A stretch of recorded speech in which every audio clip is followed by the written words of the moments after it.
What is up, Maniacs? My name is Zach, and I am the Milly Maker Maniac. Welcome to our Week 13 recap video. It was a funky week.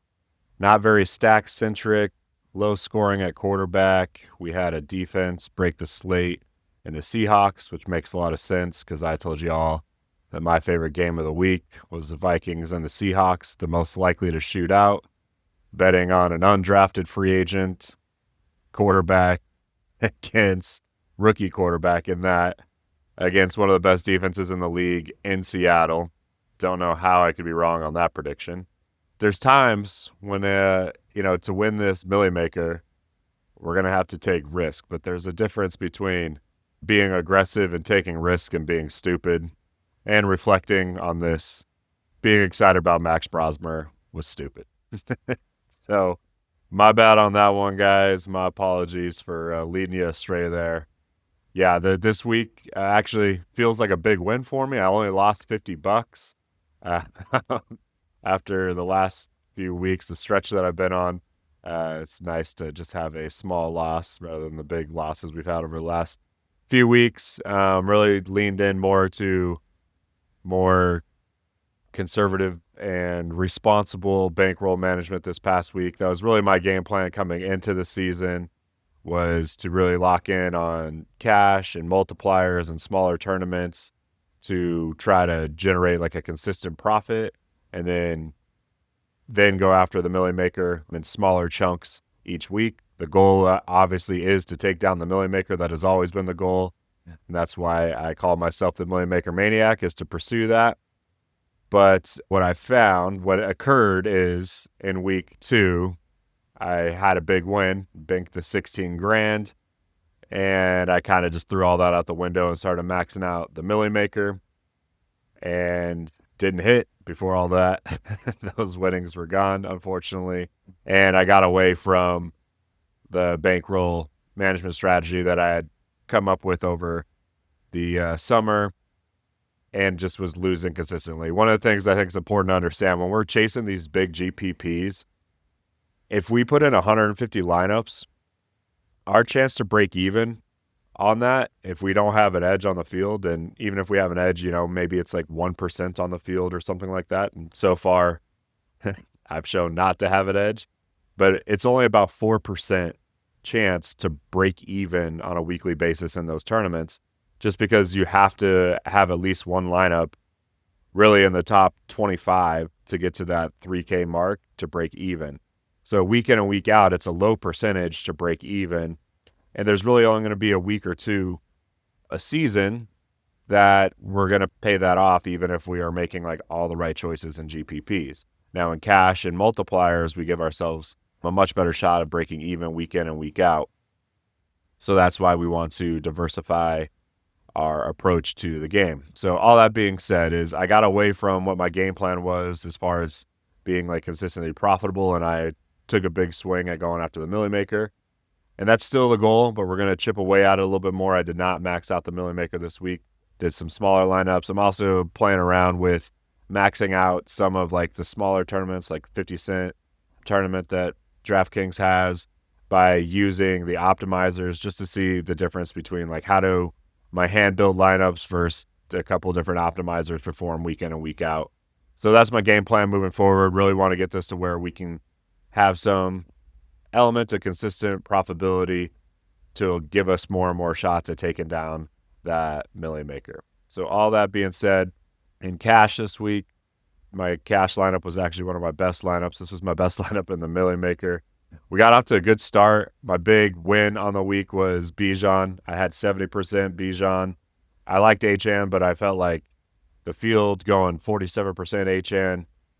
I felt like Bijan against the Jets had just as much chance as HN of hitting a ceiling. I like both of them. I had many lineups like this where I had both of them in it.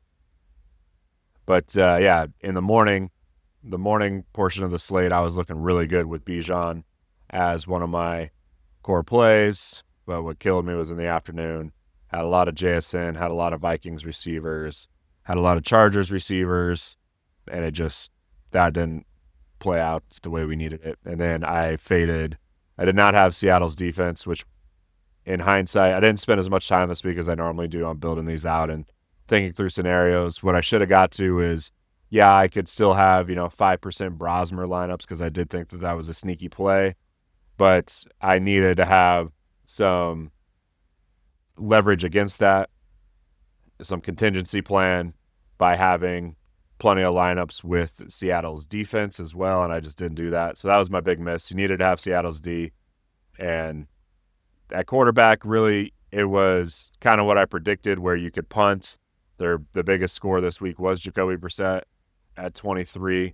When we go back over here, really, like, I was all over the appropriate strategy of punting. You had two guys in the 4K range at top 5 scores, and three guys in the mid 5,000s that were the other top 3. Just happens that these weren't my guys. Tyler Shuck was really the only guy that I was on in this range. Didn't have Trevor Lawrence. I've been really good about being heavy on Bryce Young on the wrong weeks and none of him on the appropriate weeks. That was another week like this week. Interesting too, just how the stacks played out. There really weren't great stacks this week. Like, it was single stacks with Brissett and McBride, but even he wasn't a great play. He scored 22, but Bowers was cheaper at 5,800. That was a better play. Or even these guys, like Strange was a guy we had a lot of. We had a lot of Schultz and we had a lot of Fannin. So all these guys were fine for their price compared to McBride. So McBride you didn't have to have by any means. I hide this draft percentage so we can fit everybody on here real quick so we can see all positions. But we can see that the Seahawks really were the big outlier. Like, at this position, they outperformed. They doubled the next highest defense. Panthers were the punt defense we needed. Fortunately, we went with the Titans, so should have gone cheaper. There's really no way to predict that the Panthers were going to, have a pick 6 when Stafford hasn't thrown one in 10 weeks or something like that, however long it was between his interceptions. So that one was basically impossible to predict. And really, I wasn't getting into this high-end range at defense at all last week. I was pretty much the Titans or Browns. That obviously did not pay off. But yeah, the philosophy was correct. Like I said, I thought Josh Allen was the only one at quarterback that had the slate or had the opportunity to break the slate. He did not do that and ended up being a bad play at 7,500. But punting at QB was correct. It just, there wasn't much to stack with. It was all just single stacks. And even with Bryce Young, it was only with Chuba. And then Trevor Lawrence was, he was the only one that you could kind of double stack with Jacoby Myers and Britton Strange. And then Tyrod Taylor with that 9 Mitchell. I had about 20% Mitchell, so that was my one good call-out receiver. Everything else I missed hard on. Like I said, I really was high on JSN. I really was high on, at quarterback, I was really high on Darnold, and that obviously hurt me. Going into the second half games or the afternoon games, I had, 5 or 6 lineups that had a legit shot that had Bijan in them.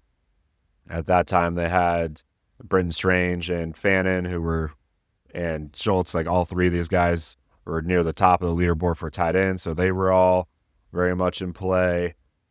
And but then I was looking at JSN and Viking receivers and Sam Darnold, and just kind of really missed hard in the afternoon games. I did have a little bit of Vidal. That was the only thing in the afternoon that worked out for me. It was pretty solid at running back. My main guy was Bijan, but Cook and Vidal were both core plays. Nobody had Chuba, but I didn't have that either. I was well under the field at HN. I think I had about 20% HN, but I was happy with that because I pivoted to Bijan. All right, so let's jump over. We can look at the winning lineup. At Brissett, Vidal, Bijan. I did have this combination of Vidal and Bijan a couple times. Had a decent amount of Nico. No Tedero, McMillan. Like I said, a good chunk of AD. And then Schultz and Bowers. I had all these guys were in the player pool, mixed all these guys in beyond Seattle's defense. So low scoring week, 205. We predicted that going into it just based on all the Vegas odds and all that. But again, we had everybody in the right player pool, but our core plays, just a couple of them just missed. And so we did not get to this correct combination. And we didn't get to the Seahawks. Funny thing on my cash lineup was my best performing lineup last week. I didn't have any tournaments. Real quick, had 155 for my cash lineup. We went with the 3 running back build: Bijan, HN, and Breece Hall. Breece Hall was chalk, so he didn't really do anything for us. 73% of the field having, 91% had HN. So where I really got different was Bijan and Tyler Shuck, and both of those paid off really well for me. And then had AD Mitchell in there, which was clutch as well. Solid lineup. Wish I would have had in a few more tournaments. But excited about the strategy moving forward. I'm only going to be able to do one video this week. I'm traveling this week, so I will do a video on Friday morning, combine the game slate breakdown and the player pool video. Have that out on Friday. But hopefully this is our week in week 14. A lot of fun stuff coming up. I'll also be doing a best ball video, give you a breakdown of how many teams I have advanced going into week 15 and all that in the following week. We'll dive into some new stuff in week 15. But for week 14, I'll just have the one video this week on Friday. All right, my friends, good luck, and I will see you on Friday. Thank you.